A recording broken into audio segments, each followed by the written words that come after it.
Okie doke. So, this week we're going to learn how to animate the head turn. I'm going to just mention the requirements for the assignment for people who didn't attend class and are just kind of skimming through, just so before I start rambling on and their attention span kind of drops off the cliff of this isn't interesting anymore. The requirements for the assignment is you can have any type of character you want as long as they have something protruding off the face. It could be an animal with a muzzle, like a dog, or it could be a character that has a large nose, like a villain with a long pointy nose, or a goofy character with a big round nose. It could be a character that has one of the Plague Doctor masks, just as long as it has something protruding off the face. Because having just a character turn their head is simple.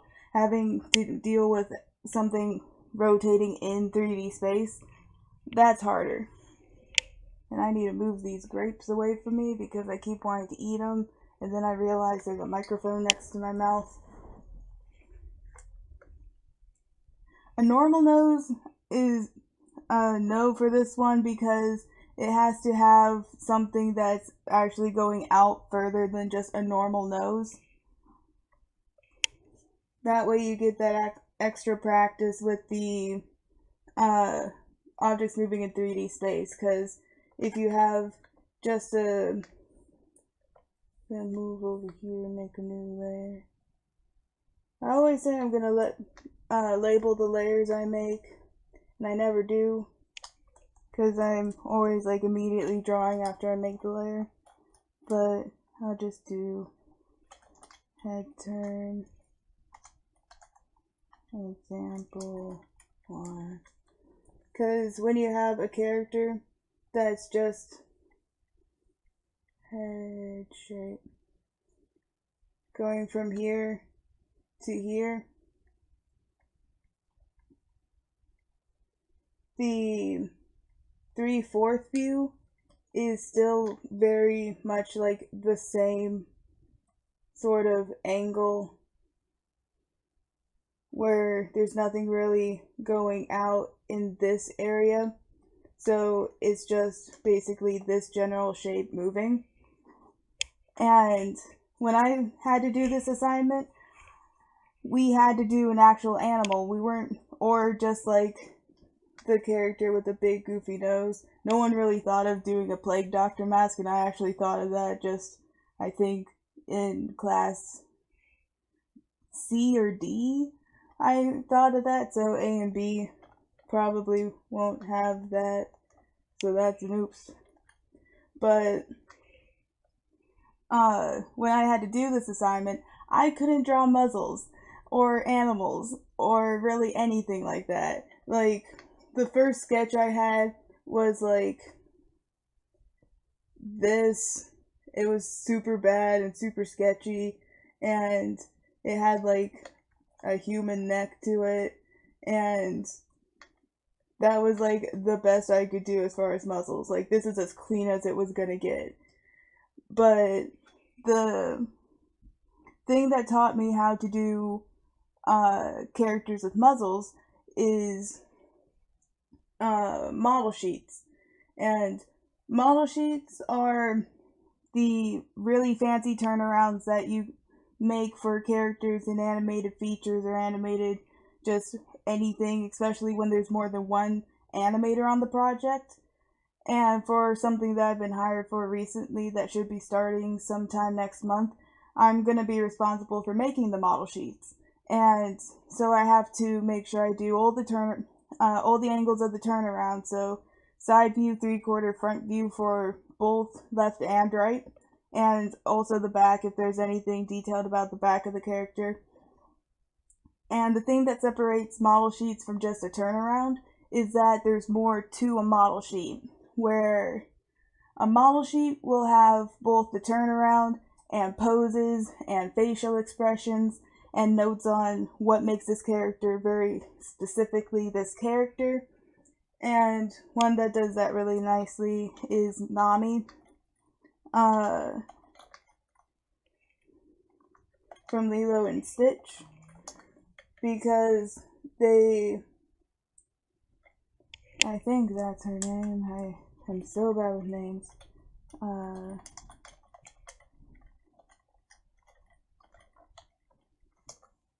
Disney always has really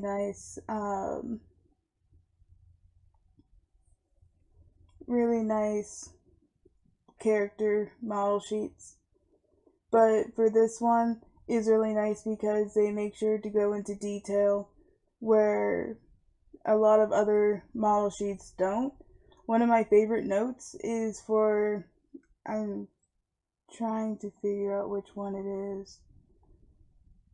There's one part of the model sheet that specifically makes sure that people remember that she's a woman, and a woman has both a stomach and a womb.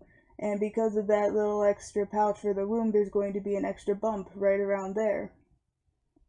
Is it this one? One of them has it somewhere in there. But the best place to find model sheets is called the Living Lines Library.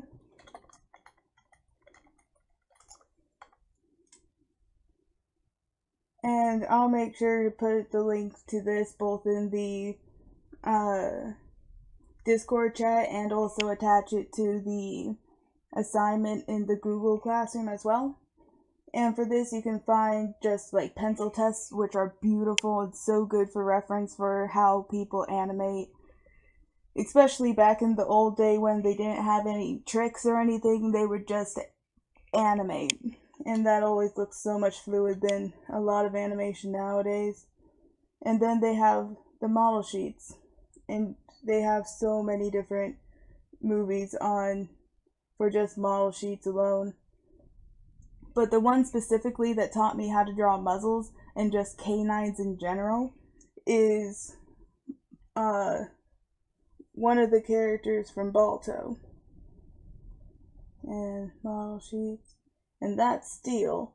For Steel's model sheet is one of the most extensive model sheets I've seen. That one in Boris. Boris has like page on page of just how everything about him works, from his head, how it's made up, to just his beak and the mouth expressions for the beak. And they go into his body shape, they go into how his wings work for just the hands as well as the wings themselves. And then there's Jenna and Rosie. They have super short ones, even though they're seen kind of often. But for Steel especially, oh my gosh, I could look at this model sheet for hours, because it shows you how tall he is from just heads high.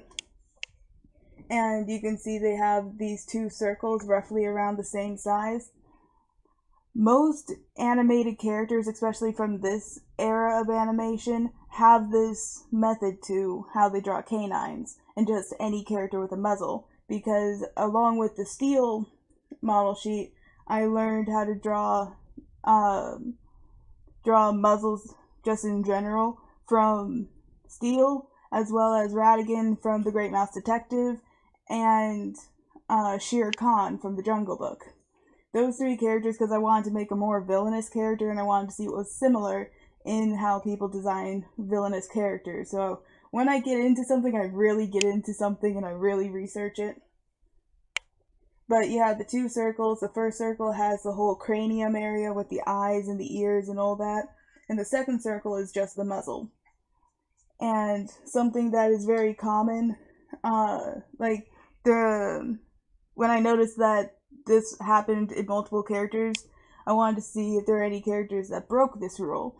And the only one I could find, I don't know if this is the only one ever, but this is the only one I could find when I was looking, is Charlie from Old Dogs Go to Heaven, is the only character that I found that broke that two-circle rule, where Charlie's went beyond that two-circle rule, so his muzzle ended like way over here. It was so long compared to his actual cranium. And just the detail in this model sheet where it says, like, this is exactly how his head's broken up for just the top half of his head, where quadrants 2 and 4 are going to be his ears. The middle quadrant is his markings. If you draw a line in the middle of 1 and 5, that's where his eyes are. and it will be that way every single time. They show you the breakdown of side and top view, as well as how everything's going back in perspective. They show the turnaround of the head as well. They do the cleanup and the rough shapes to it. So you see how they do just the outline and how it looks when it's cleaned up. They go into detail about the muzzle and the mouth itself with different mouth shapes and showing how the areas on the top of the nose are in line with each other.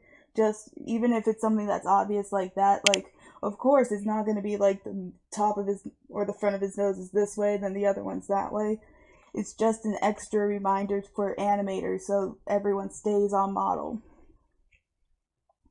And it shows the breakdown of how to animate the neck, where you have the circles breaking down the spine and showing that these can rotate on top of each other, and it's basically like a snake where they won't compress and they won't expand, but they can rotate in all these different directions. And this right here is another, gosh, I keep hitting my screen.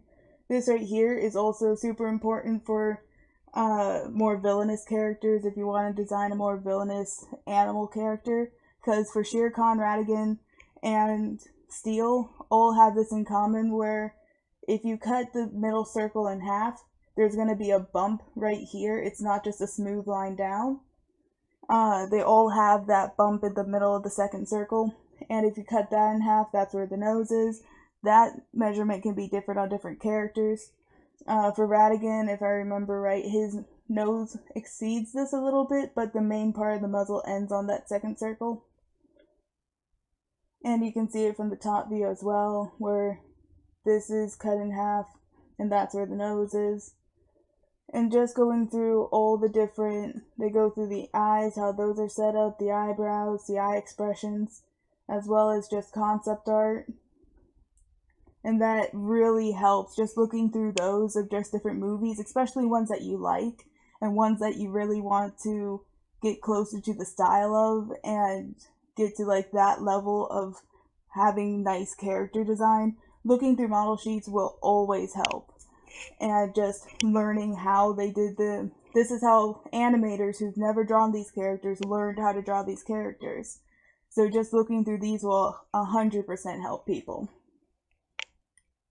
And so I went from drawing a wolf character like that to my character. I kind of still use him nowadays, but his name is Hubert.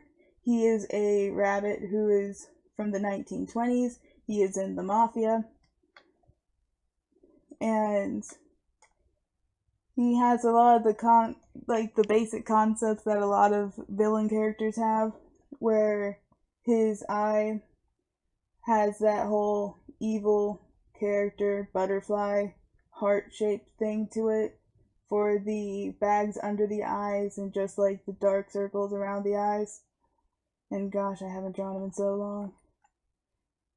I haven't drawn him in a while, mainly because I made a 3D model of him, so everything I've done with him since junior year has been 3D. And then halfway through here you have this bump. He has a really long snout because he's a rabbit, or wide. And even though that rabbit faces are usually more like this, rabbit faces usually seem feminine unless you make it the really cartoony, like squashed Bugs Bunny kind of face. But I wanted it to look more evil because I wanted a real sinister looking character. And so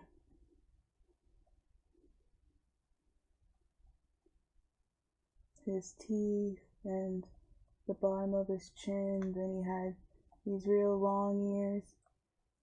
Before he was just a white rabbit, then later on he became a Dutch rabbit. So like, gosh, how do Dutch rabbits? I need to look at my characters more. I have that whole issue of I can't remember what my characters look like despite being able to draw them. I used to have actual sheets of just like did you remember the freckles? Did you remember she has pigtails? Do you remember she wears glasses? Did you remember to draw the other eye? Because sometimes I finish a drawing and it looks all nice and it's not even like a weird side view. It's just like everything's all nice and like detailed and everything, and it's like she has a ponytail and stuff. And I'll remember like she has freckles and that she wears glasses. And because I see the glasses comment, I'd stop what I was doing and draw the glasses just to realize once I was done and everything was colored and everything, I'd be like, oh, yeah, of course I drew the other. I'll just draw that now. And I would 100% forget to draw the other eye. So I'm always bad at remembering what my own characters look like.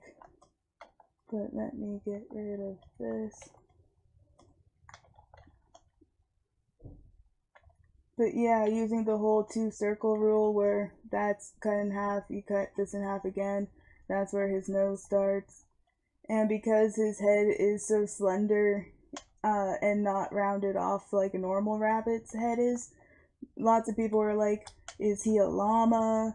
Is he just like this weird goat thing? His neck looks a little weird. But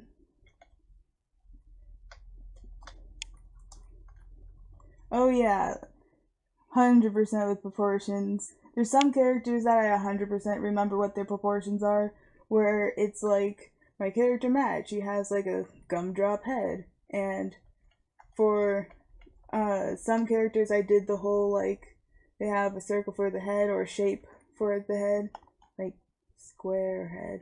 Then you just kind of have the rib cage, the midsection, and the hips, and you can change. This is also great if you're trying to design a character, and this is how I designed the character that I'm most proud of, probably, that I made at SCAD. And I actually got complimented by Professor Troy, and he's very hard to impress. And every time he complimented my work, I only heard it from word of mouth because I was never able to take a class with him because I took the 3D route, so I had a lot of the 3D classes more than the 2D classes. But I always worked on 2D, and I have lots of friends in 2D. That's why I stayed like consistently like adequate at 2D.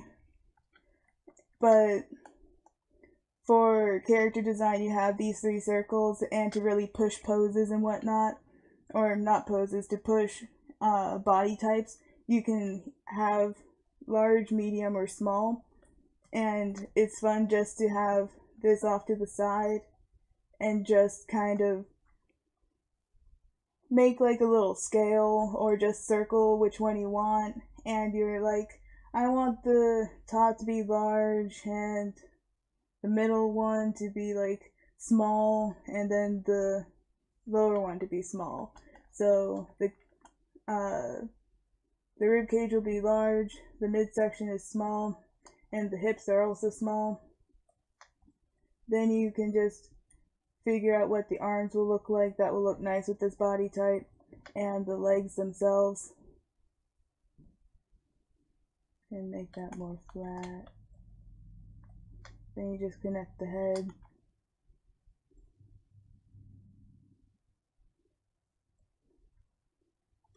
Figure out what kind of hair you want on them. I have way too many characters with undercuts. Undercuts are so nice. Gonna have big eyebrows.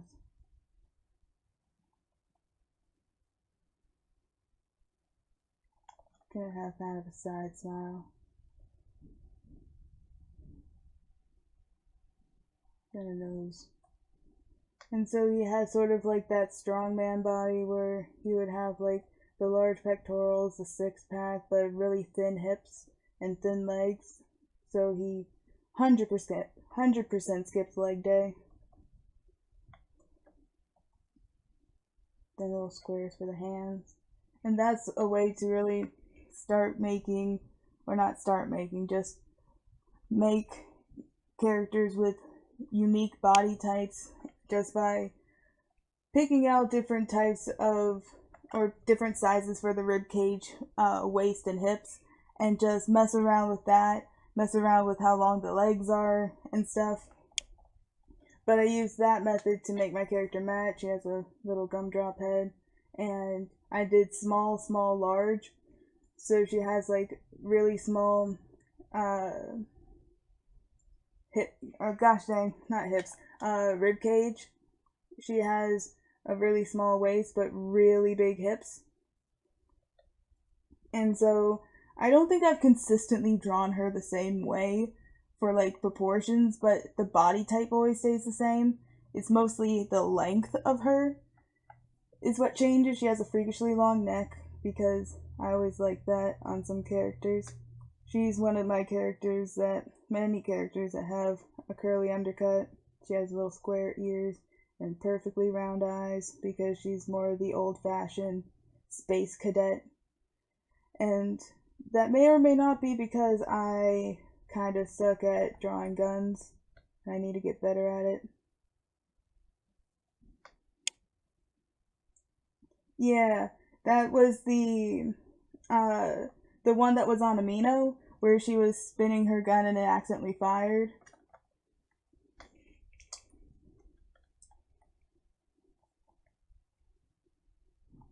That was actually something that I did more recently. The first animation I ever did with her, yeah, her hips just kind of all of a sudden veer out super far and her belly button's down there. And I always have to draw her belly button because people are like, her pants are so low. Why are her pants so low? And it's just like, it's not that her pants are low, it's just her hips are freakishly wide all of a sudden. And she has like these little kind of bell bottom, kind of sweatpants sort of thing where they flare out at the bottom. Give her some contrapposto.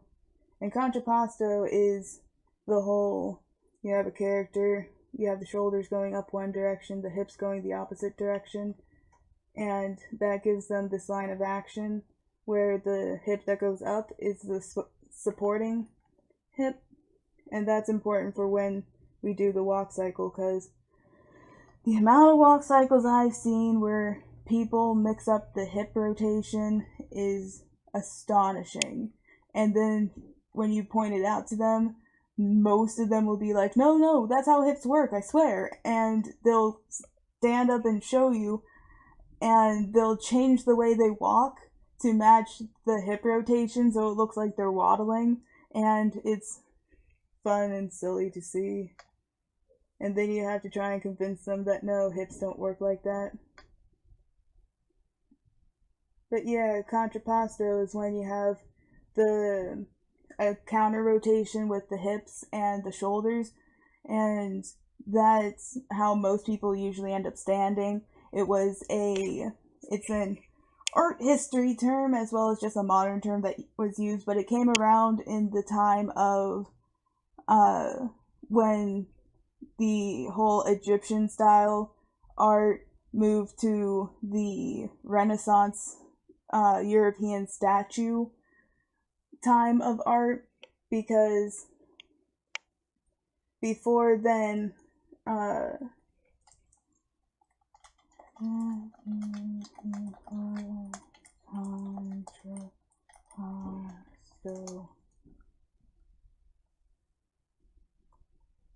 let's see.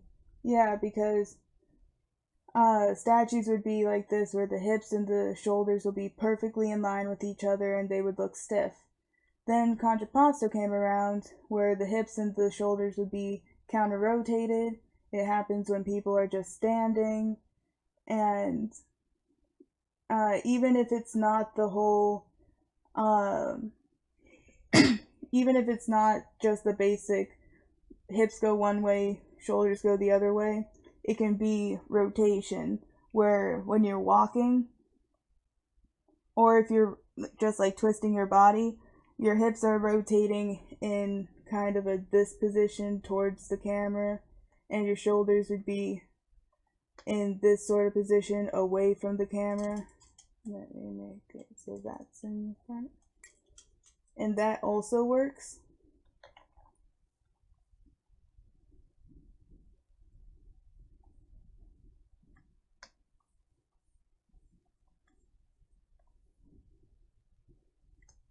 And also making sure you have supporting weight on the leg that has the majority of the weight on it be the one that's up, because when you have a person walking, even though I'm getting on a tangent away from how head turns work, but for a walking pose, it's going to be a more subtle contrapposto. But for the hip that's up is the hip that is supporting all of this weight. And the reason that that's the one that's up is because once this foot is off the ground, there's nothing keeping this hip up anymore, so it's going to drop. And so this one doesn't technically go up, it's this one that goes down because it's not being held up anymore.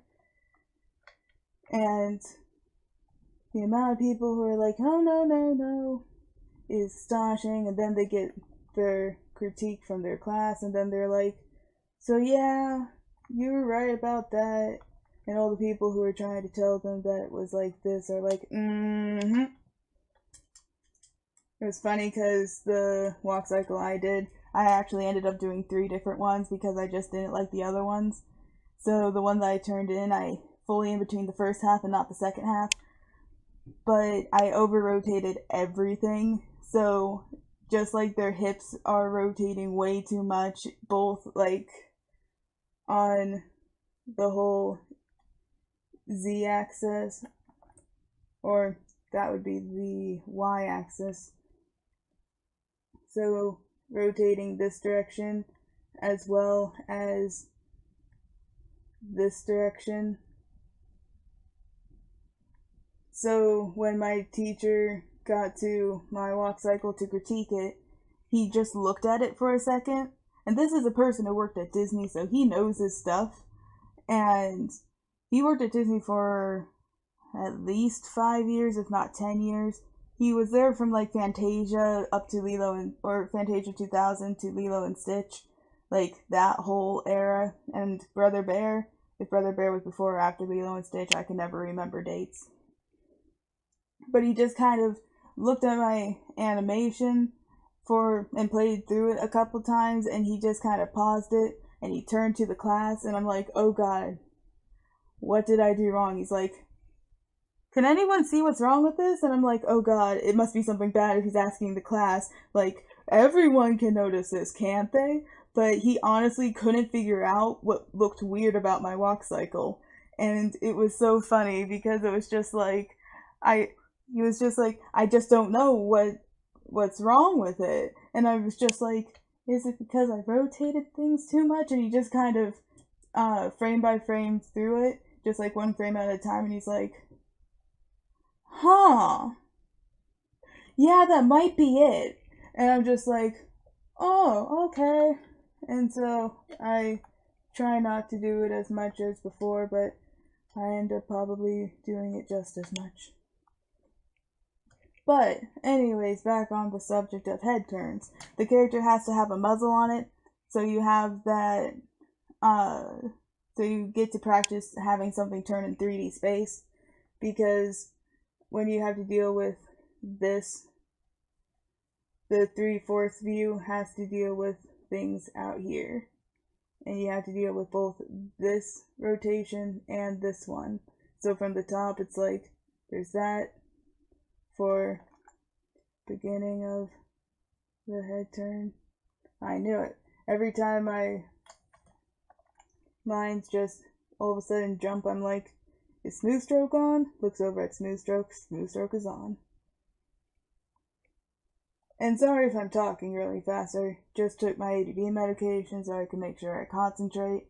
And when I first take it, I get super chatty, and I feel like I talk at 100 miles an hour. But, so for the 3/4, or for the halfway view, the arc for, let me get a different color, for the face itself is probably going to be this, if not even less, because the head might not even turn out that far. It might just go like that, so it feels more like not as much rotating as much as just kind of going across the screen and happens to be rotating at the same time. But for the actual muzzle part of it, you'll have to deal with this whole rotation as well, and that way you can get all that down together. And so let me move all this over. Also, I'll be posting, well, I already did post examples of the head turn in the Google Classroom. So anything about the assignment's probably going to end up there. So it's just like Discords for chatting and movie nights and just like more group activities, while the classrooms for assignment things and examples and things like that. Just so things can stay a little more organized. And so let me hide this. Yeah. And let me hide. I don't know what this layer is. What layer is this? There's something. Oh, okay, it's just that. Yeah, let me get rid of this.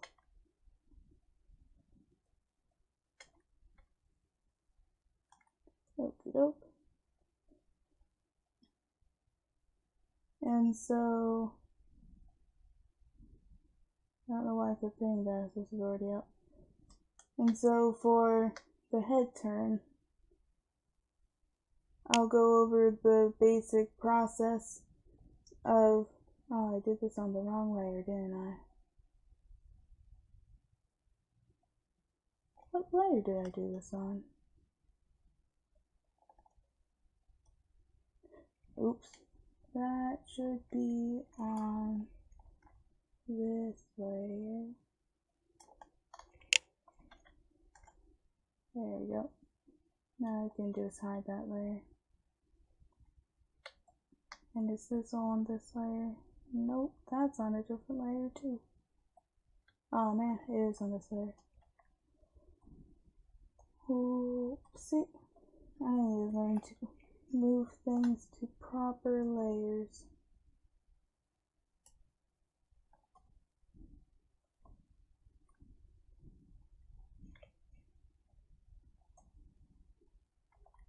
There we go. Move that there, hide that. Just make sure put the camera mask on. Make sure this plays through alright. Hide the orange. Well, I'll hide the orange in a second. So, let me just reset the view. And remember, if I say something that you don't understand, or I need to repeat something because you missed something, or if I don't explain anything clearly, or if I gloss over something and I get on a tangent and never explain it, let me know. You can interrupt me, that's fine. I'll stop and answer your question and then continue. But for the process of animating the head turn, you're going to start drawing out your keys. The keys are the main motions, and like when a character stops, when a character changes direction, for just the things that they have to hit no matter what. So I usually mark it somehow. That way I know what's a key and what's not a key, and that way if I need to get rid of something, I know that this is important and needs to stay, and other things around it can move. And for the head turn, you're going to have to show expression changes and a reaction. So the initial, the keys are also going to be emotion changes. That way you can show them in those emotions, so you can really push it before and after, just so you know, like, they're going to definitely hit these emotions. So the first key, he's going to be bored and just waiting for someone.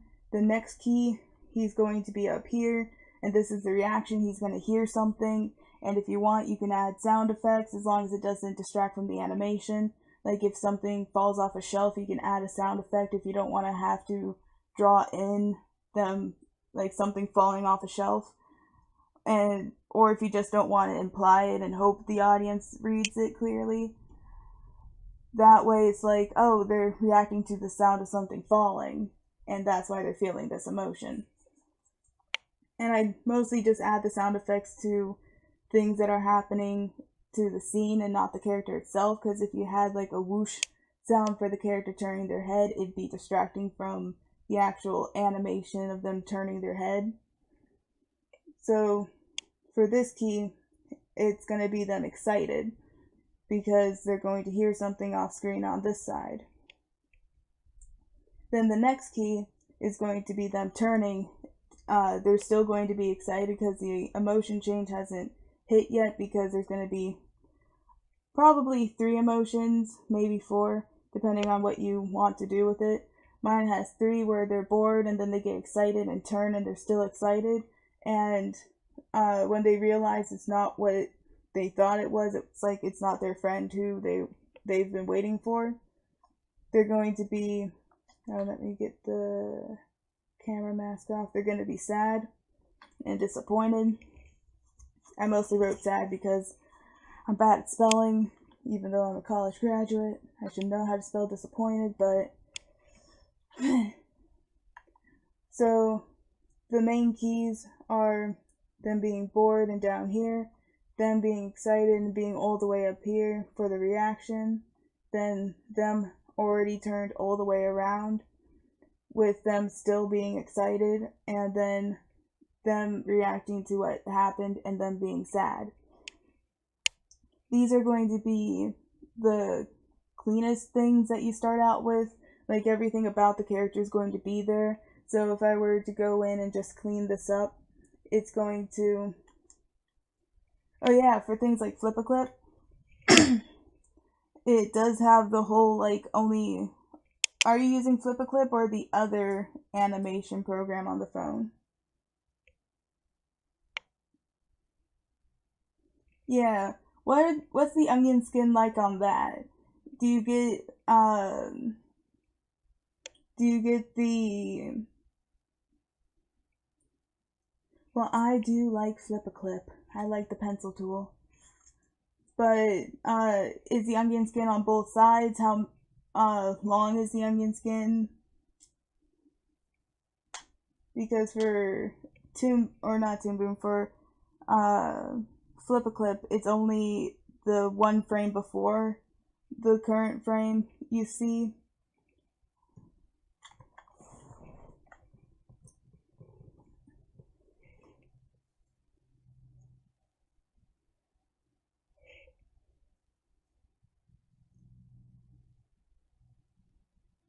Okie doke. Then this should be easy, as long as all you need to do is be able to see the keys that are before and after it. Anything more is just extra. Because you just have to do the keys where if you needed to go in and clean it up, it's like everything that you need to know about the character is already here. If I just do a new, click on this, there we go.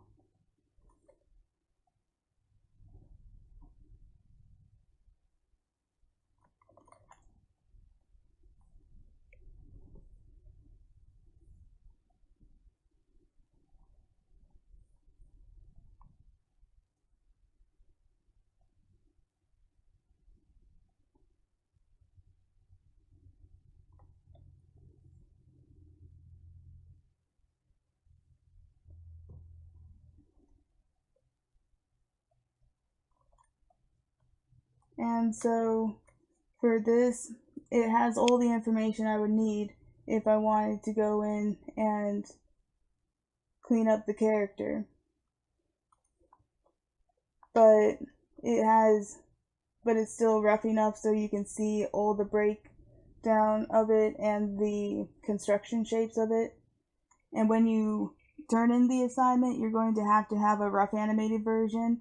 You can clean it up if you want, but the reason I asked for the rough animated version is if something happens, if there's something that needs to be critiqued in the cleaned up version, I won't know what stage tripped you up if I don't have the rough animated version, because sometimes something just happens in the cleanup stage and it's not like an animation error as much as just cleanup being cleanup.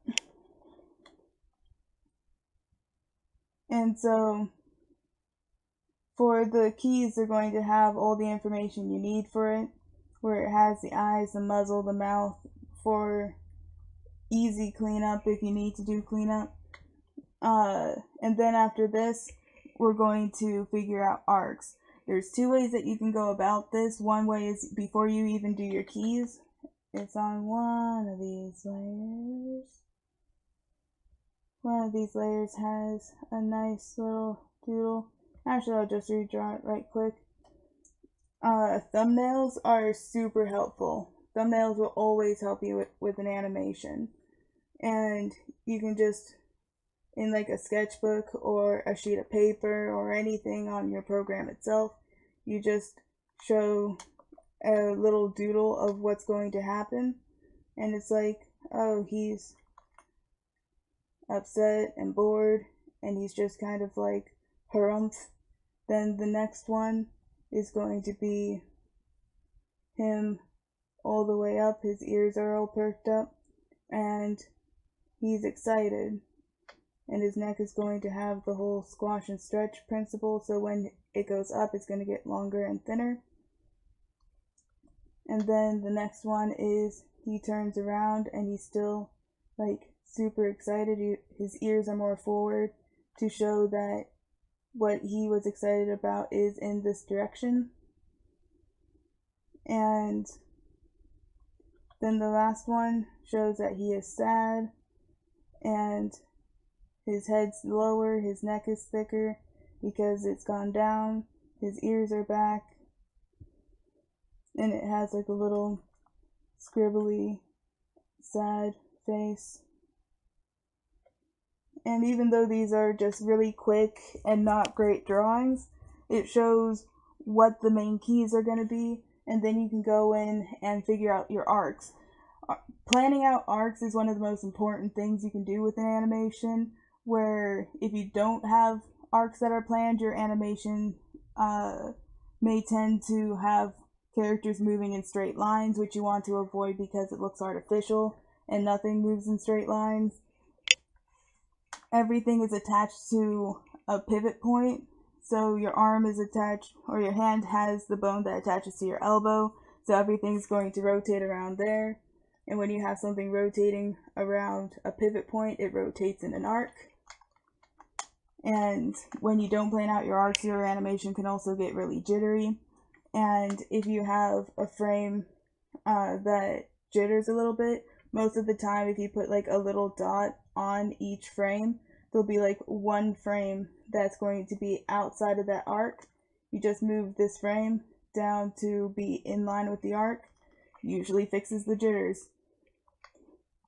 I haven't had an animation that's really had a point where it's not fixed a jitter when I did a arc test for it.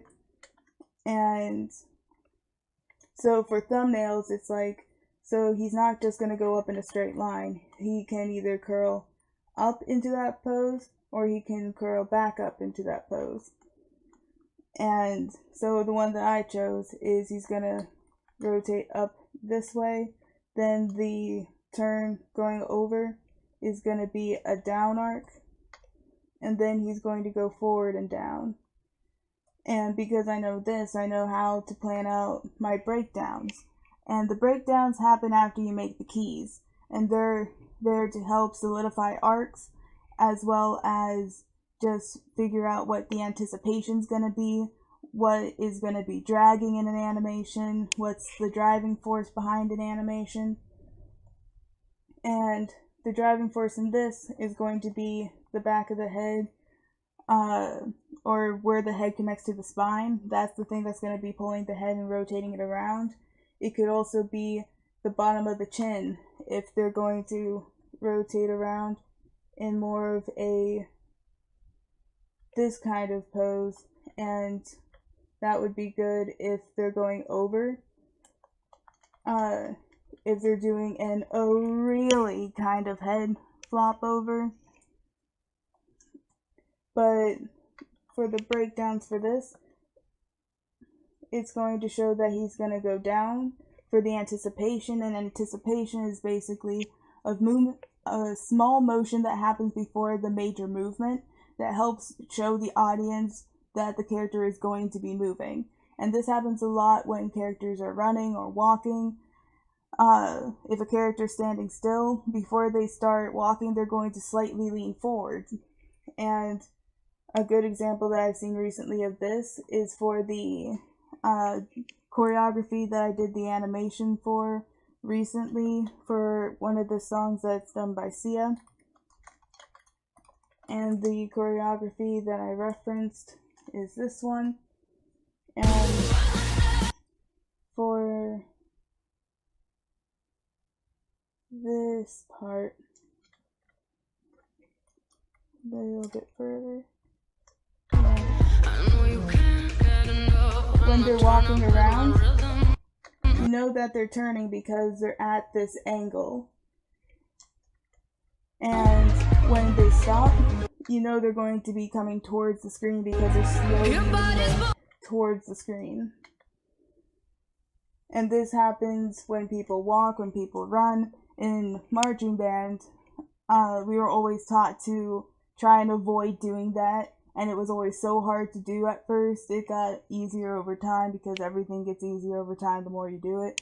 But when we first started, because it's such a natural thing to do, to lean into a movement, it would always trip a lot of people up.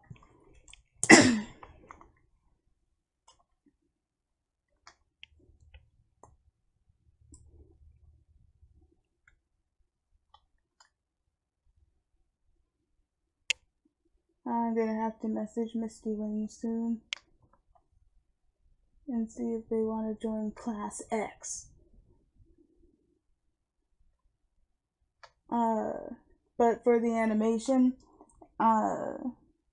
being able to show the anticipation in a movement will help your audience read what you are trying to present. And one of the main reasons that we animate things is to show others a story, and if others can't read that story, then the animation hasn't been done properly.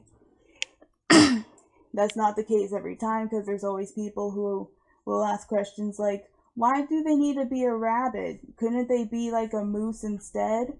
And it's just like, well, they're a rabbit because I designed them to be a rabbit because I wanted them to be a rabbit. And that happens constantly. And so they have the anticipation from going down, and the next breakdown is going to be showing that the nose is dragging just like the nose is dragging here. And it's going to also show that the ears are dragging, that they're going up into, like, their mouth is going into a smile. It shows the emotion that they're about to go into. And it also shows, because it's so close to here, that it's going to slow into that pose. And because this one's so close to this, I now know the timing chart for this motion is going to be this, just from the breakdowns themselves. And that's all because these two are close, and then there's a big jump between this one and this one into a quick or a very close movement from this one to this one. And when I first animated this one wasn't here. It was only the breakdowns and keys. So if I go and do this little dot on each of the keys and breakdowns, I want it to be on the next layer, this one. Here we go.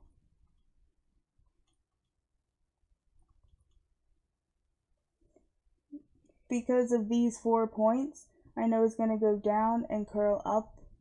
So when I have this pose, I know that this point is going to be that point where the top of the muzzle meets the head, and also where the line for the eye is.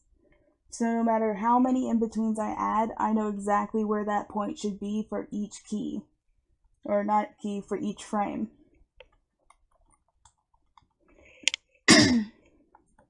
And so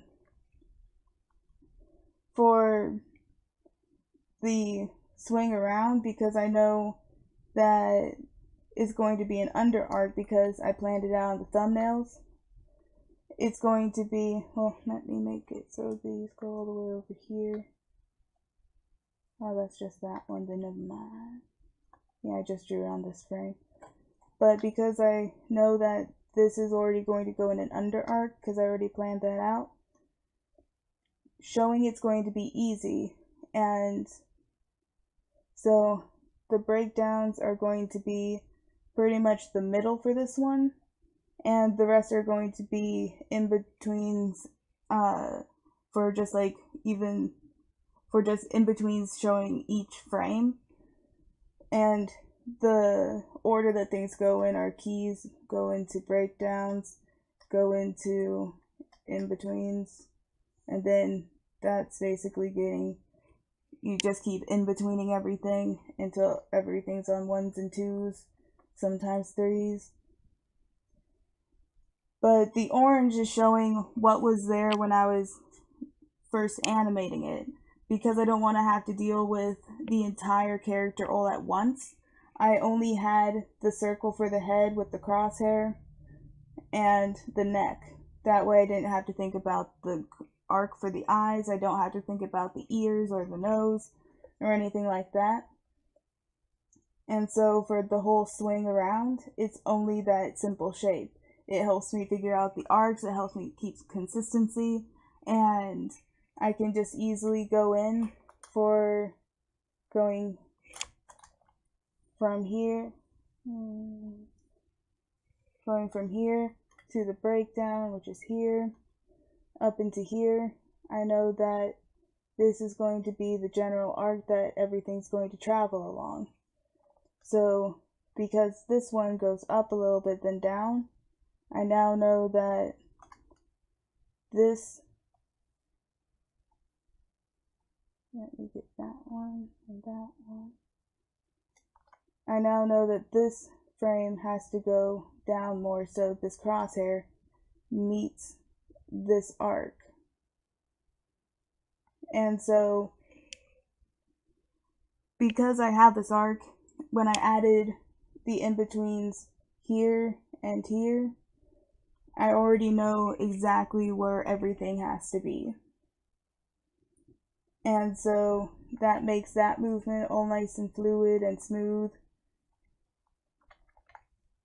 Then for going down, this one doesn't have any in-betweens, it's only the keys.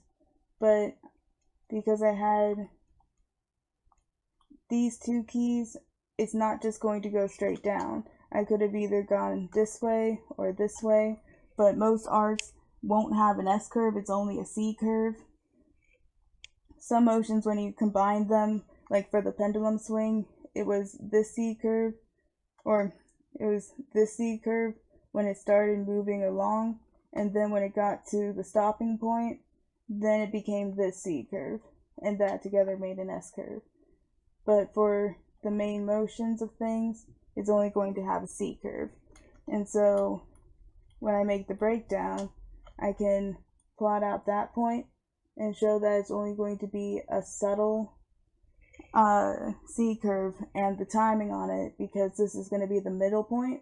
I know that it's going to have a lot of frames up here, and well, it's not more frames, it's just closer spacing of the frames. So the circles are basically going to be on top of each other, where at the bottom they're going to be much more spaced out per frame, because I already plotted out where the middle point's going to be. And so if I add in-betweens for these 3 or for these two keys in the breakdown, I know exactly what the arc should look like. I know exactly where that point should be for the head, and it's just a matter of drawing it in that pose. And so if I get rid of the orange,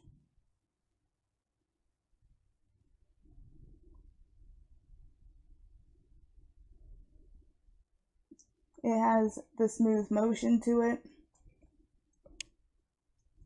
Because I haven't drawn muzzles in a long time, the muzzles start getting inconsistent. And that's also because I had to rush drawing this in Class A. So it wouldn't take up too much time to draw it out. And for big motions or for eyes, well, now we're going to move on to the more facial expression part of the head turn, where I'm going to get rid of these. For the head turn itself, you will have the expression changes in it. And so for facial expressions, all the muscles on the face are connected to other muscles on the face. So when you smile, it pushes the masses of the cheeks, which is muscle and fat and all that stuff that's on the face. It pushes it up into the eye. And so if I get a character or a color that's not hidden, if you have just like a character with eyes,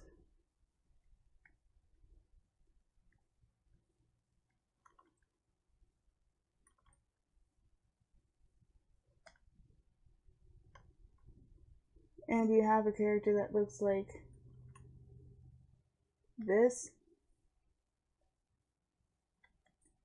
compared to a character, I'm just going to copy this part of it over. Actually, I can also get the smile as well. Move that over here. If you have a character that has the cheeks being pushed up by the mouth,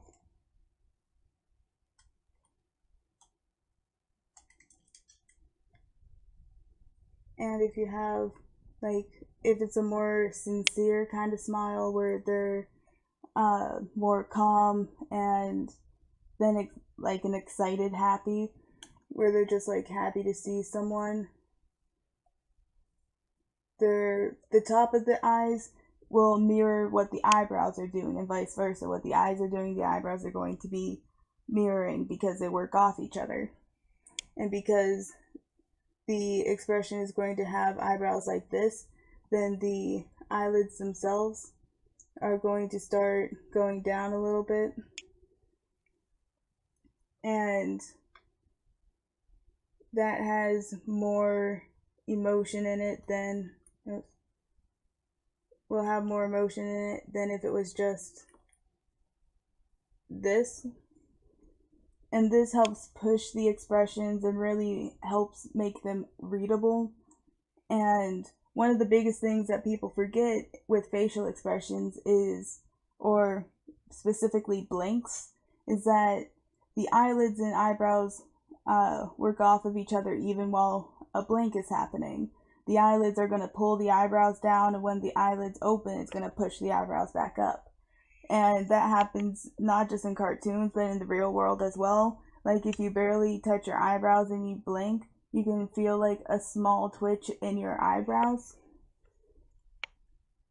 And that would be this layer. Have it start here and like here. And so I started with eyes that just look like this and go from the left to the right.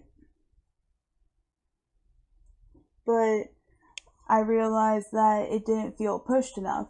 So I changed the eyes so they would have this one larger and this one smaller, because the eyes aren't a perfect circle. The eyes have a cornea to it, and the cornea is the small clear bump that holds the iris and the pupil in it. Cornea. And for people who do 3D things, when you model an eye, the index of refraction, or the IOR for the cornea, is around 1.58. I've had to model a lot of eyes in 3D. And so there's the cornea that has the iris and the pupil. And you should always make sure, for eyes that are at the side, don't draw the pupil here, because it looks like it's on the cornea itself when the pupil is an actual hole where it's the darkness of the inside of the eye. And so it's going to be back here. The reason we can see it, despite it being probably right there, is the refraction of the cornea is going to be pulling it forward, as well as the iris. That's why we don't see just like nothing here. We still see like the color of the eye itself. And that's because it's like those little stones that you can get that are like the little raindrop kind of, well, a raindrop that fell, a dewdrop if you will. And you can put like a little image on the bottom of it, and it feels more like it's inside of the rock, and you can see it from like multiple angles rather than just a flat image. And that's because of the refraction of the stone, and that works the same way with how the cornea works. But because the cornea is a bump, when you have an eye, 3D models have this built in, so it's really nice. But when you draw things, you actually have to do it by hand. When you have the eye with the cornea, with the pupil and the iris in it, when the eye looks over, the cornea is going to move the eyelid out of the way slightly. So it's going to look more open on that side because it's pulling it. This side will look a little bit more closed. So for just drawing in general, how the eye works around the cornea and the eyelids, that happens when a character is looking left and right. It happens when they're looking up and down. When a character looks up, their eye is more open because the cornea is pushing up that eyelid. And when they look down, it's pushing down the lower lid. And because the cornea isn't supporting that upper eye as much as it was before, it's going to be looking down, or it's going to look more closed for the most part when you have an eye that's looking down. And there's the pupil and the highlight to show that the cornea is there. And so for a cartoony eye, you can exaggerate that or show that because they don't technically have a cornea if they're just little dot eyes or anything, by having one eye just open slightly more when they look to one side. And that happens for like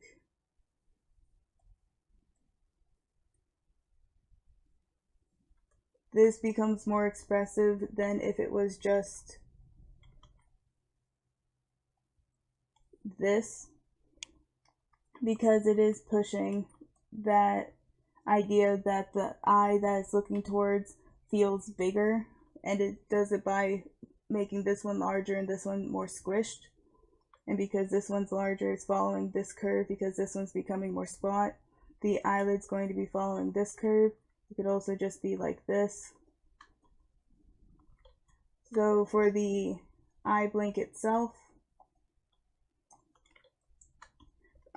people use eye blinks during direction changes for if a character is looking from left to right, because if you take a long time and have just a smooth transition going across the eye, it starts looking fake and artificial, because no matter how slow you try and move your eye, it's going to have just like these little jitters all the way across the eye. And that's just how eyes work. And if you have it being smooth, it will look floaty.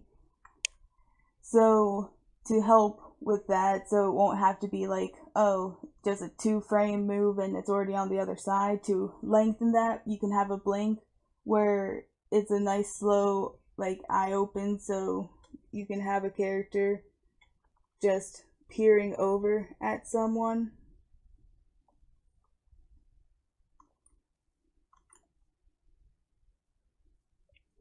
And before that, they would have like a really slow blink while they look over from one side to the other.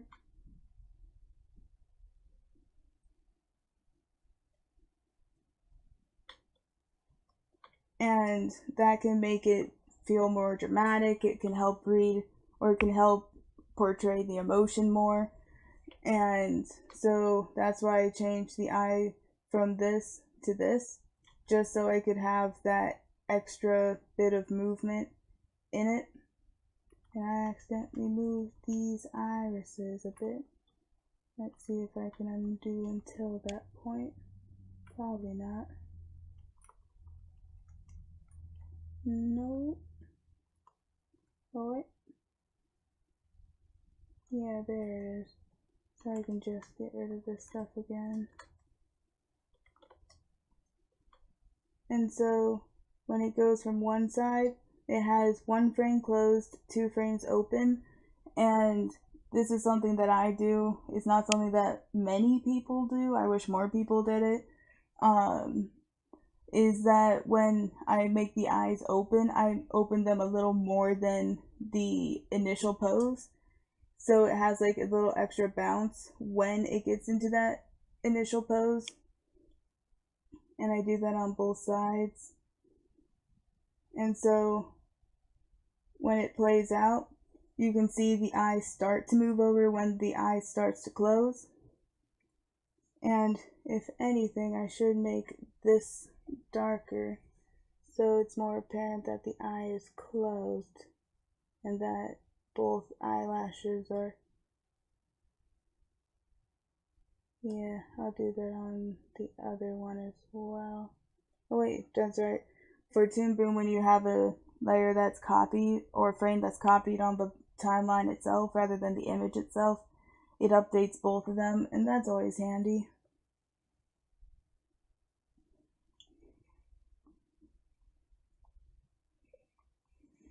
So for this, you can see the eye that is the eyelid of the eye that's on the direction it's looking. So for this one, this eyebrow is higher because even if it's slightly, it's because this eye is slightly more open and it's mirroring what the eye is doing. So for expressions, the main things you just have to remember is the mouth interacts with the cheeks and that changes the eyes on the bottom of it. So just remember the mouth makes a little chain of reaction up to the eyes because of this mound of fat and muscle that's on the face. And that's where the whole smiling with your eyes comes from, because if I only had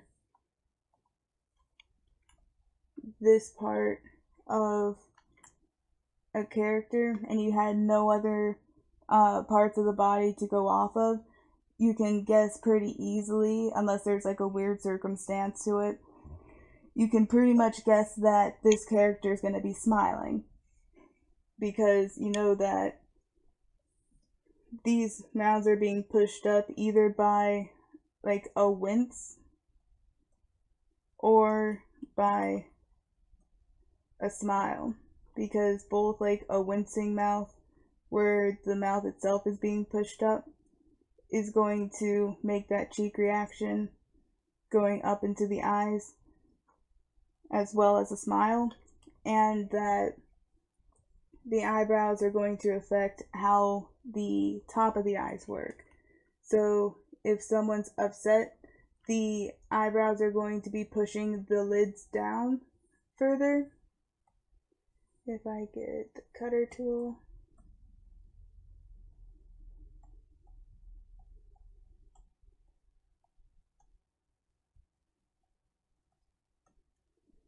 And if I add in the eyebrows, that will mirror this action of the eyelids.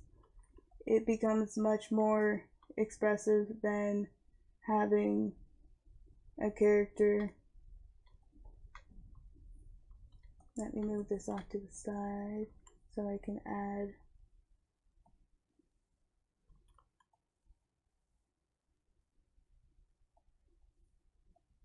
just an angry mouth. And because these parts of the mouth are being pushed up, they're going to push up that cheek area. It's going to be much more easy to read what's happening than if you have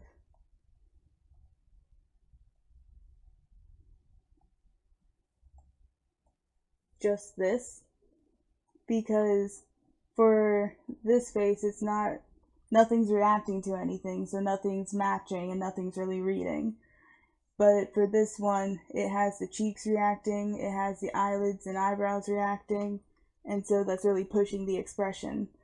And two of the or one of the principles that is necessary for this assignment is exaggeration.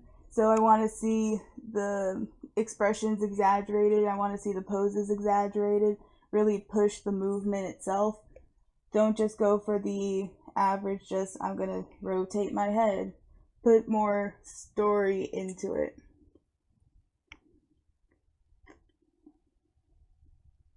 Yeah, as long as they have a muzzle of some sort.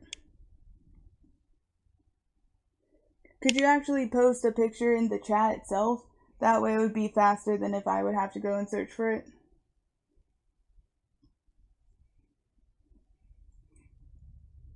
Unless it would take a while, then I could probably search for it.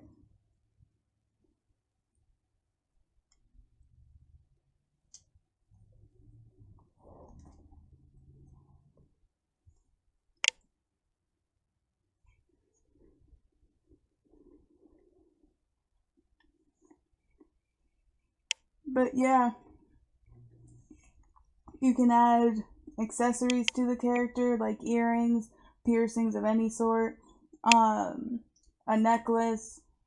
If you're really daring, you can add hair. You just have to make sure that you animate the hair in a way that won't be distracting from the character itself. That's one of the reasons why my teacher taught it for like an animal character, because animals don't have hair that you really have to deal with.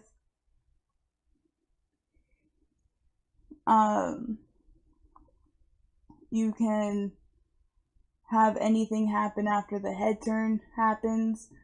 You can have what they're reacting to on screen or off screen. You can have a sound effect for that to happen.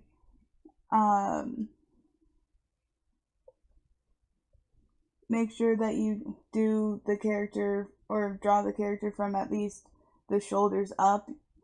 The most of the character that you can show is the waist up, but you also have to remember that even though it is drawn from just the neck up or the shoulders up, you have to still remember that for like the bear character, even though I have him only like this, he still has a body attached to it. So he can't just move from there all the way over to here without, just like in the small amount of time that I moved him, there's no way that he would be able to move this far across. So you have to make sure that if a character moves like this, oh, I dropped one of the lines, there we go. So if a character moves from like here to here, you can have it so the neck gets stretched, and if you have the shoulders, you can show that the character's really like trying to turn around, and because this is going to be a scene, it's not just an action.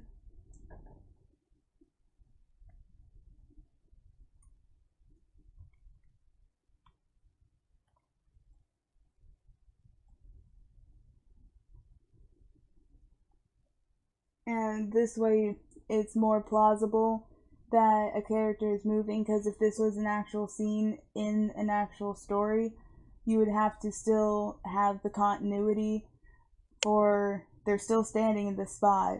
One that my friend pointed out that was really funny that he learned recently. I think he found it on Tumblr. Let's see if I can find that right quick. It's in one of these.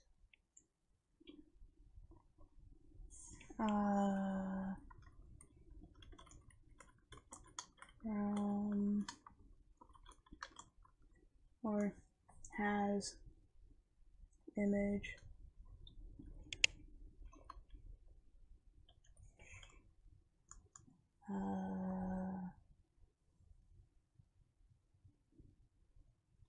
I'm pretty sure it's in the voice chat.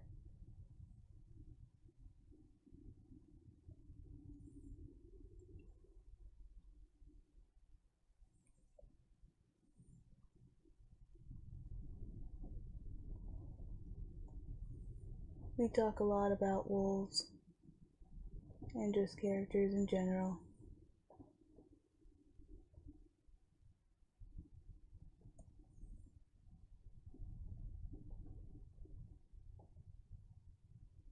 Here it is.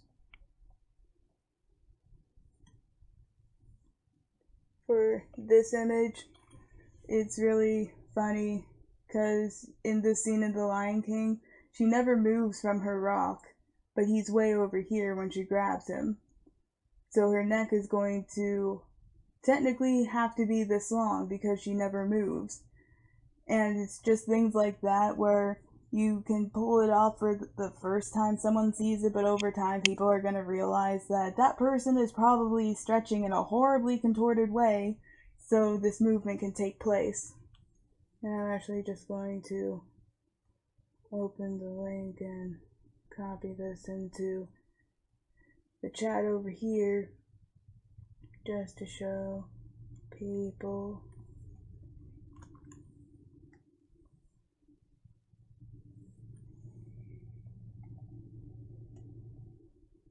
Gonna make this small, move it back over here.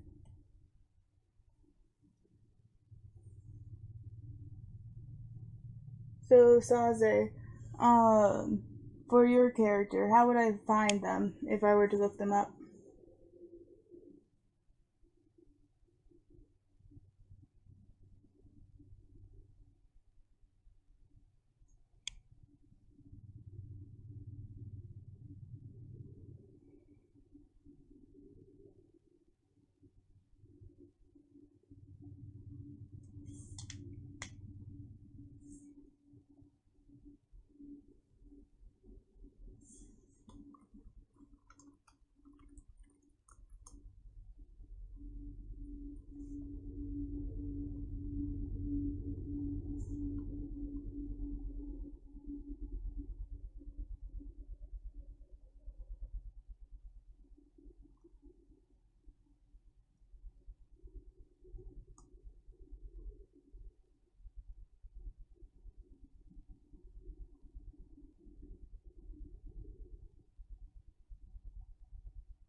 Okie doke.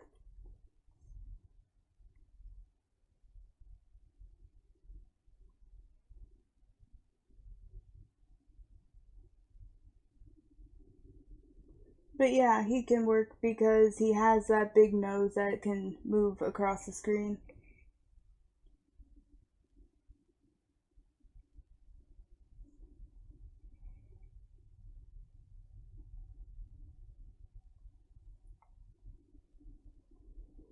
But yeah, are there any questions about the assignment or anything that we talked about that I didn't explain clearly or anything?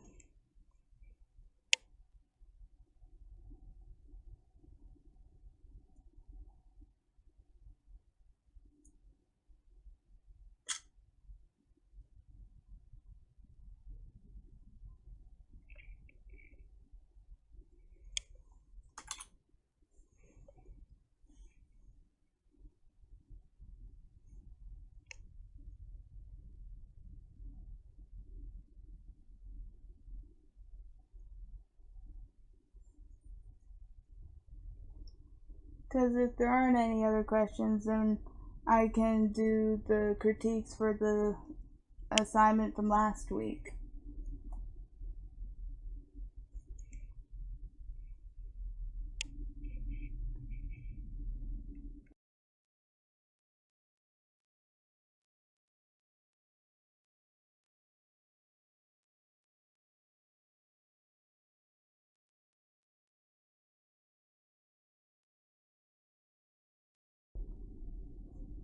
So I guess no one has any questions or anything?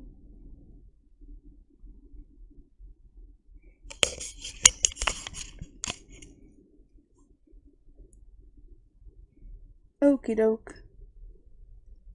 And so, gonna make sure I have everybody's thing who turned one into the Google Classroom. Yeah. And head over. Malaya, do you want your critique in class or me to send you one after class?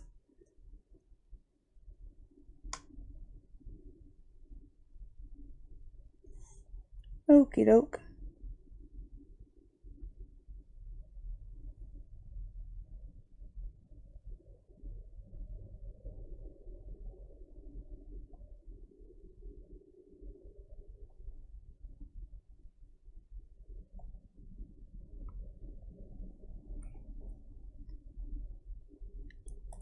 Sure, let me just open it and save it.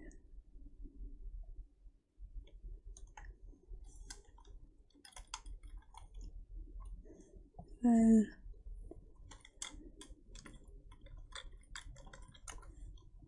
quickly critique, or not critique, convert it to an MOV, because Toon Boom doesn't like anything else.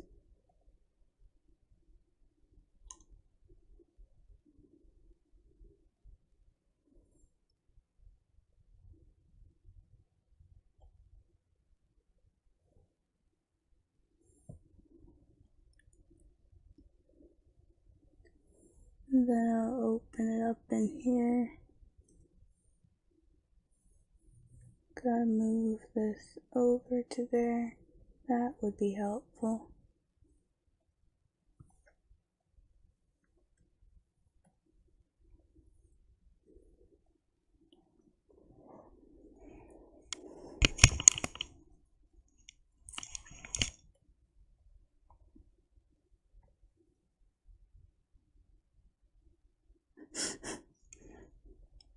I was wondering that mostly for the whole this is my OC and then just seeing blue Yoshi.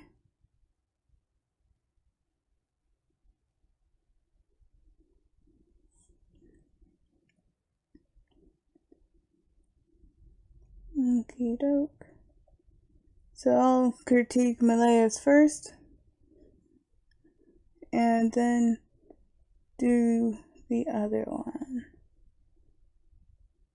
Is it 24 frames a second or 12 frames a second or something in between?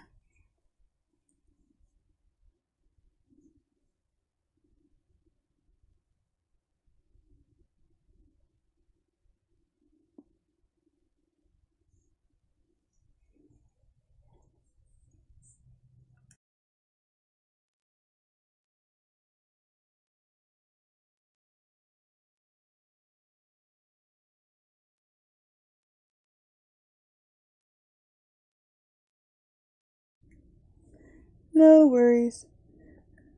I'll play it at 12 frames a second.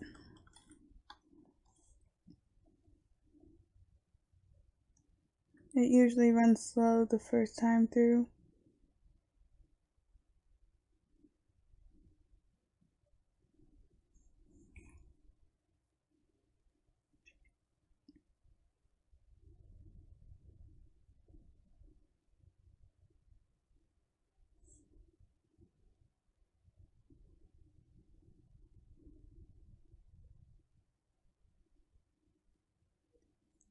I would do an arc test on the string where it attaches here. Let me do that right quick. Get a nice color because I don't like critiquing in red, it's too threatening. Yeah, that shows up. But for the speed of the driving force up here, that's nice. For the fact that you made sure that this stays pretty much in the same place before it gets pulled over is nice. I would just make sure that it would start leaning more, so this part of the string starts bending before this one. So I'd have the string be more in a curve that's going throughout the entire string rather than mostly just the end. And because the weight is has a pivot point there as well as there, instead of it just staying here until it starts leaning at this point, I'd have it slowly going into this lean. But let me just do a quick arc test.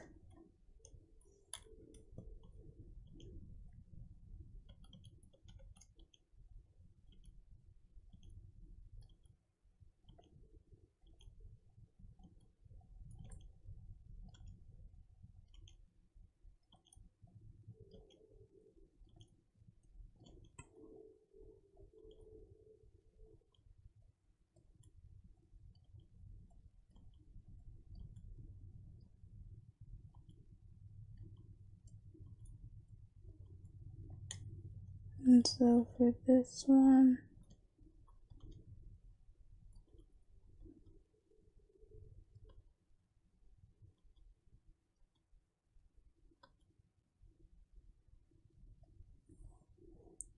and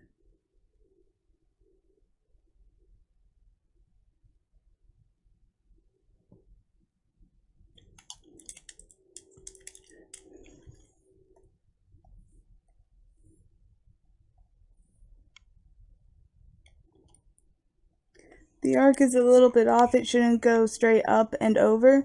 It should have get another color, like a nice orange. There we go. The arc should have more of a quick up over to this side, and then it starts leveling out, but it's never fully it's never fully flat. There's always still a smooth arc to it, and also it'd get rid of all the wobbles that you have in it. And then once it gets here, because it's going to still be at a curve, it will be shorter than what it looks like over here. Because when a string curves, it gets shorter this direction, but wider this direction, because squash and stretch. And make sure I lock those so I don't accidentally mess those up. But because you have like these wobbles here, it gets distracting for especially in this area, and it makes it hard to see the cat in the basket, and it's cute, so you want people to be able to focus on it easily. So you want to make sure that the arc for it is smooth. And when it gets up to here, it feels like you ran out of room, so you had to just like end the swing short because it's going at such a very consistent swing. And as soon as it stops, it just all of a sudden stops along with what the ball on top is doing. And for the S curves, you have the right S curve, but the S curve for the bottom half will never go in for like, let me get rid of some of those and let me hide. Well, first duplicate that, then hide this one and duplicate that and hide this one, and also make a new layer just in case. For this, the curve is going this direction because no matter what, every time a arc is, or a curve is this way, it's going in this direction. Every time it's going this direction, it's always going to be facing this direction. So for an S curve, this side's always going this direction, this side's always going this direction, because they're just two C curves put together. So you have this one good, where it's going further than the previous frame, but the second S curve, it should be like this, and it should end over here more, because the swinging is still going in this direction on the bottom half, as long as it's in that S shape. And then once it's actually in the C curve, then it can start going back down this direction. But because it has just this sudden stop to it, it feels like it's hitting a wall. So if anything, if that happens and you do run out of room over here, I would just, either because you have all this room over here that's not being used, I would just move the animation over that way. Or if you're in a program that you can extend the canvas in, then I would just extend the canvas more. It doesn't have to be in like a perfect square or anything. You can make it so it's longer, or if it's shorter than what it needs to be. And if you do want it to be like the whole 16 by 9, where it's 1080 by 1920,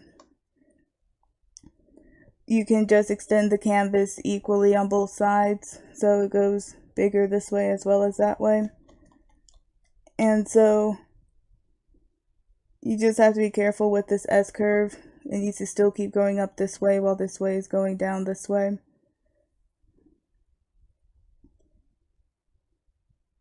Because this side is doing it nicely, except it gets stuck right here. For the S curve, it keeps going. Also, the string feels like it shrinks right here, just slightly. And that's probably because this side's moving so much and this side is going along the curve of this line.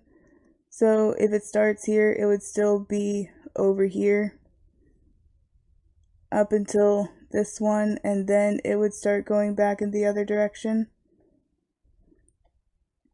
Then I'm just going to do the line test to make sure that it starts and ends at the same height. I know the ball probably does, because that looks like it was moving nice and smoothly across.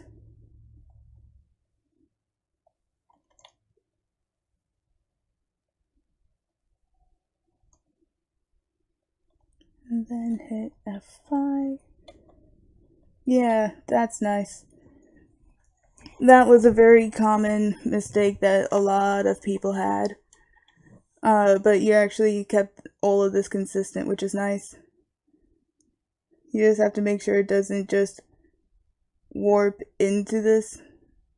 And because it has such the quick kind of just wiggle to a stop after it just goes here, it feels like it just slowly gets longer at this point. And it's not even because the string is staying, or it's not even because the string is growing. It's mostly because the string is wiggling, but the cat in the basket isn't. So at this part, when the string is still settling and wiggling, the cat's barely moving, so it doesn't feel like it's connected to the string. It just feels like it's slowly going down.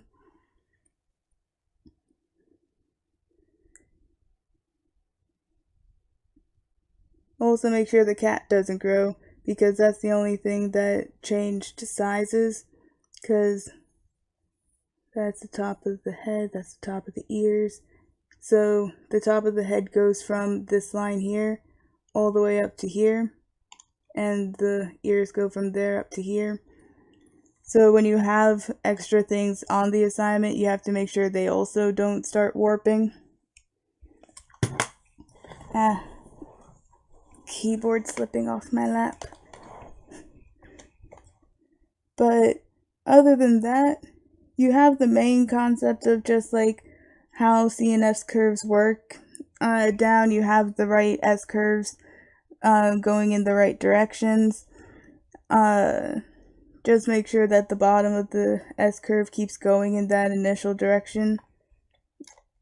Make sure that nothing stays like pinned and feels like it's just rotating on an axis.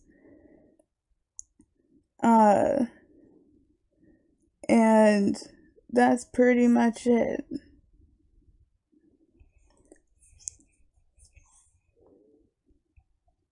But overall, you did a very good job on the assignment. Just gonna do in an actual nice color.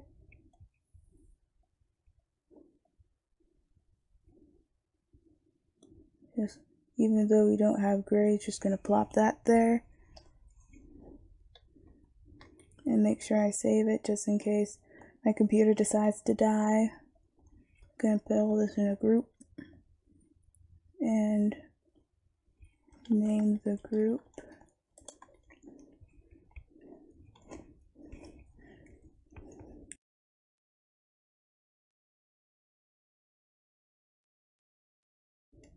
And now for Osaze. Is yours 12 frames a second or 24? Or something in the middle?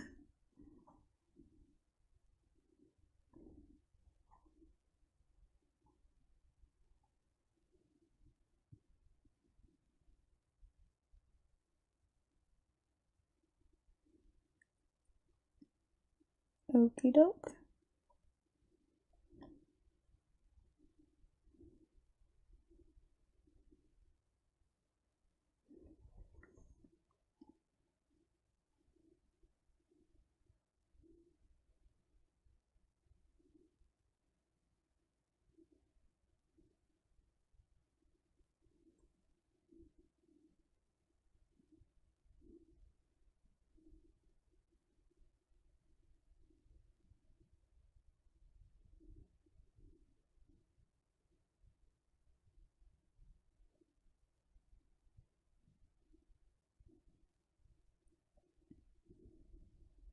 You have good offset of animation where it's like his sword, or not his sword, the shield comes in but the arm still moves, and you always have something moving, which is always nice.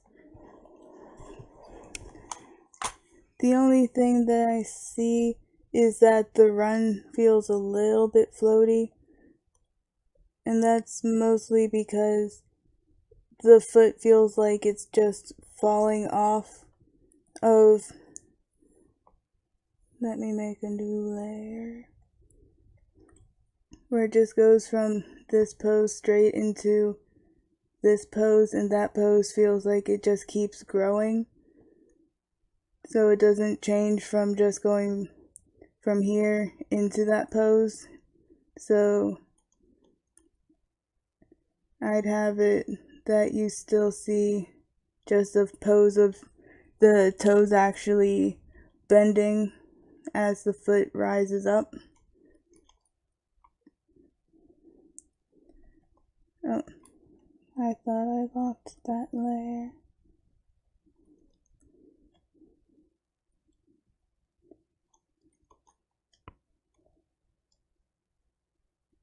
And for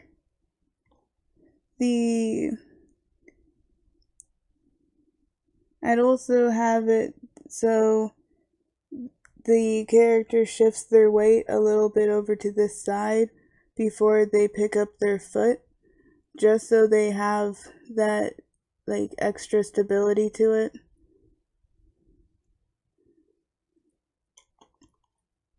Yeah, I'm gonna come in a little bit. Because when you have a character running, they're usually the center of gravity is usually where their head's going to be. So when a character is just standing in contrapposto and everything, the feet are going to be at this sort of angle, and so the center of the head is usually going to end up being around where the center of the feet are going to be, or at least the center of the gravity itself, where this side has more weight to it, or weight being put on it, than this one. That's why the hip's up. So the center of gravity is going to shift closer to this side. And when you have a character that has like a running position, their body's usually going to be straight over this foot, because that's where all the weight's going to be put.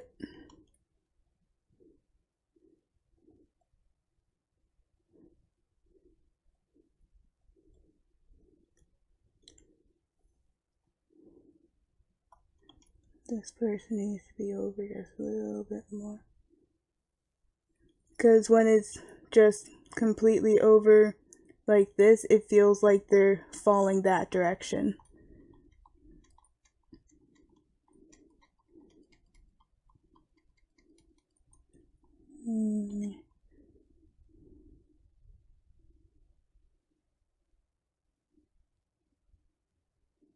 Yeah, and also make sure that for this, if this is where the foot makes contact, then the frame where the foot's actually on the ground is going to start at least here, and then where their foot picks up is going to be at this position. Because the way that it is now, it feels like, I just want to click on that. It feels like the foot's slipping for these 3 frames.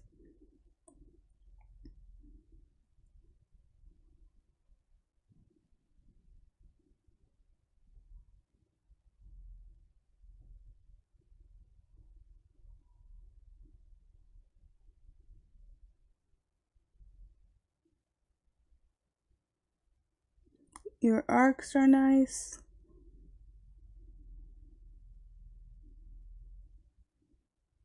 Especially for like here, the arcs are really nice.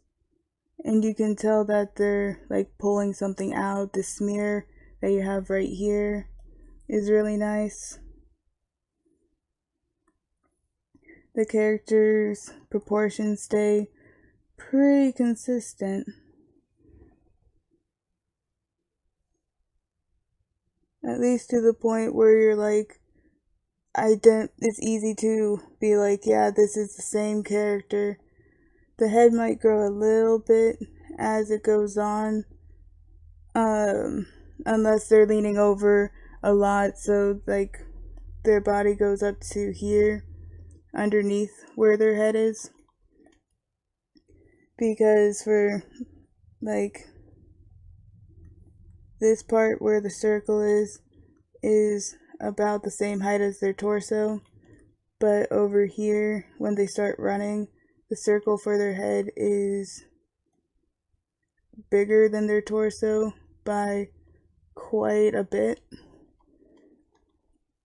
So you should watch out for that. But the staging is really nice, how it ends with the shield going over where the camera is.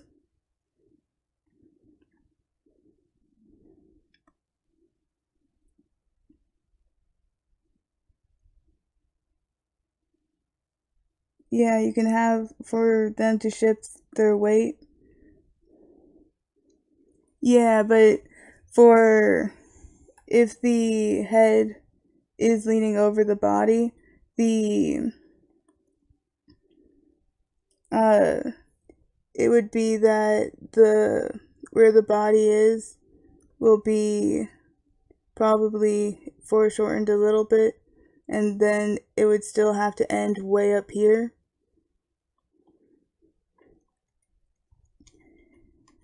It's not anything that's super major, it's just something that I've started to notice the more I see it. Because it feels like they're shrinking down as they get to the screen.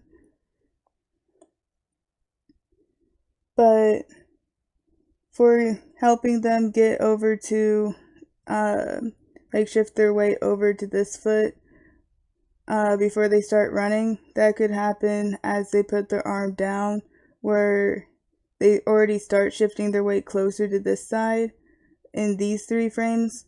If you make that a little more exaggerated and have it so they're already anticipating the run and they already start to lean forward at that point, it could help with the with making it a smooth transition into the run.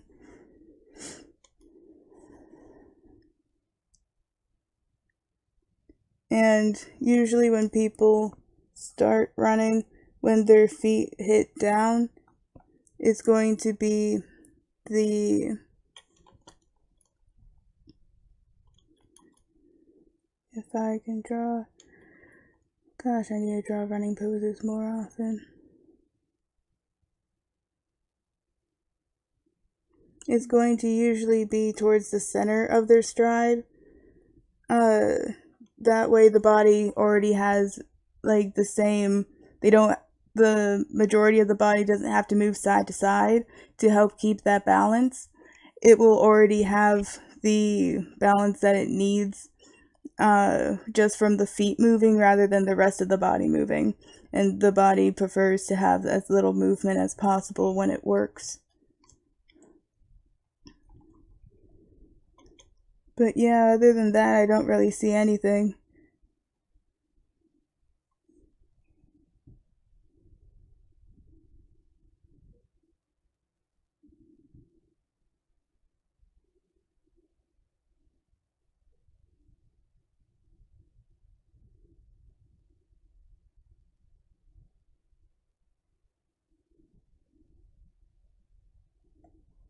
But yeah, this is really nice. Is it for anything or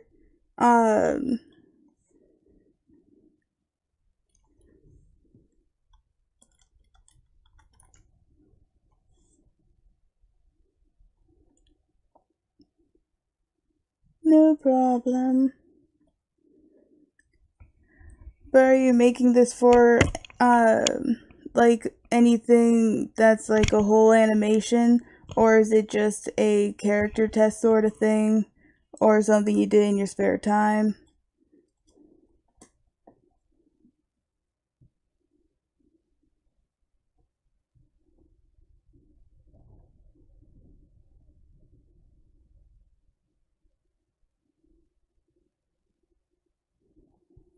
Oh, nice. Those are always fun to do.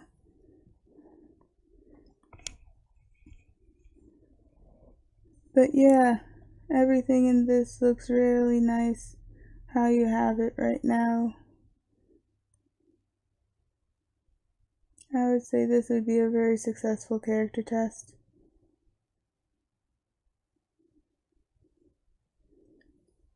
But yeah, that's all I have to critique for that. And with that, class is over.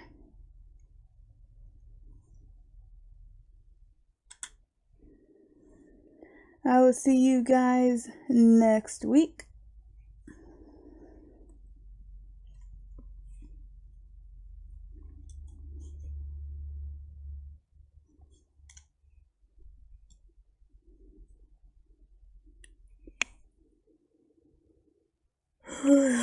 And hopefully it doesn't get too much colder, because I get so sleepy when it's cold out. Like 2 weeks ago it was so hot, and now it's starting to get freezing. And I just bought a fan. But yep, I'm gonna end the recording here.